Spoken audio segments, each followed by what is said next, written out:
يا صباح الفل، يا صباح السعادة على احلى متابعين. ربنا يخليكم ليا، ما تحرمش منكم ولا من دعمكم ليا. عملت لنا النهارده ايه؟ يوميات سهر. عملت لكم زبادي السحور. كل سنة وانتم طيبين وتعود عليكم يا رب الايام بخير. جميل جدا والطريقة سهلة والطعم لذيذ. بص يا بنات، جميل جدا متماسك والطعم تحفة، مش قادرة اقولك عليه. عاوزاك تجربيه وتقولي لي فعلا يا سحر طريقتك حلوة قوي قوي قوي. كمان ولا تنسيني في لايك ولا في اشتراك ولا كومنت حلو زي كده عسلية. يلا نشوف الجمال والحلاوة دي اتعمل ازاي. يلا بينا حبايبي الحلوين، وحشتوني قوي. ربنا يخليكم ليا، ما تحرمش منكم ولا من دعمكم ليا. ومتشكره قوي اول كل واحد دخل عليا، دخل على قناتي وكتب لي كومنت حلو وسأل عليا كمان، عشان بقالي اكتر من اسبوع ما نزلتش حاجه. ربنا يخليكم ليا، ما تحرمش منكم يا حبايب قلبي. هنعمل زبادي تحفه لرمضان. كل سنه وانتم طيبين وتعود يا رب عليكم الايام بخير. حطيت ايه هنا يا صحى؟ خدت الوش بتاع اللبن وحطيته هنا. تمام كده. هاخد كمان معلقتين سكر وعلى حسب الرغبه، بس بصراحه لما بيكون في معلقتين سكر بيبقى مظبوط وبيبقى تحفه. هاخد كمان كوبايتي الزبادي. سهل وبسيط وبنوته صغننه تقدر تعمله. كل سنه وكلكم طيبين. حاجه نظيفه تعمليها في البيت وحاجه مضمونه. وتروحي تجيبي كوبايه الزبادي فيها معلقتين وما فيش حاجه خالص فيها. هناخد كمان شويه لبن. بسم الله الرحمن الرحيم. كل ده هقلبه بقى في بعض لغايه ما احس خالص ان الزبادي واللبن بقوا واحد. اهو يا بنات انا خلطت اللبن والوش والزبادي مع بعض. على فكره يا بنات انا غليته وخليته دافي. بصوا يا بنات زي دمعه العين كده، زي رضعه البيبي. صبعك يستحمله.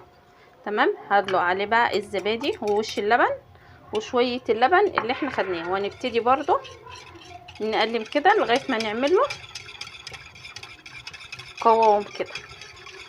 تمام كده.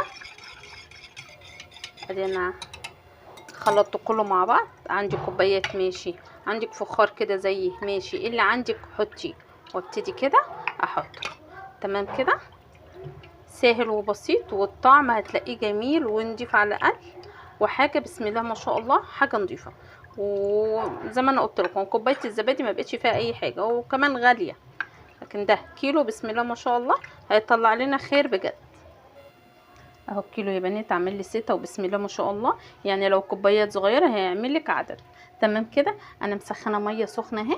هبتدي احطها ومولعه الفرن يا جماعه، مش مدفياها. تمام كده. واحطها للنص الكوبايه او نص الفخار. تمام كده. هجيب بقى كمان كيس واحط عليه واحطه بقى في فرن البوتاجاز.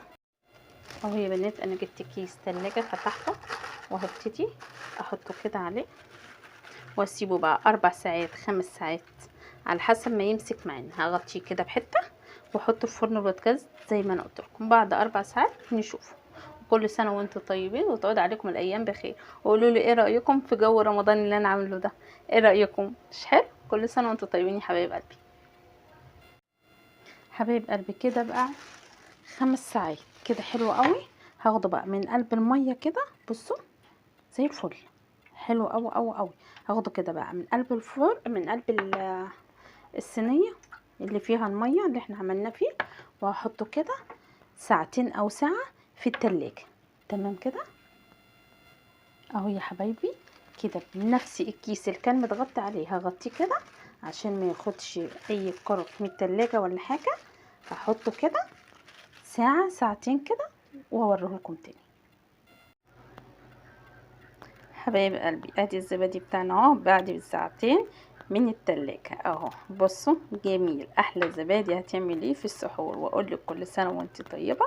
وانا كده وصفتي خلصت. اسيبكم في رعايه الله واقول لكم كل سنه وانتم طيبين، والسلام عليكم ورحمه الله وبركاته.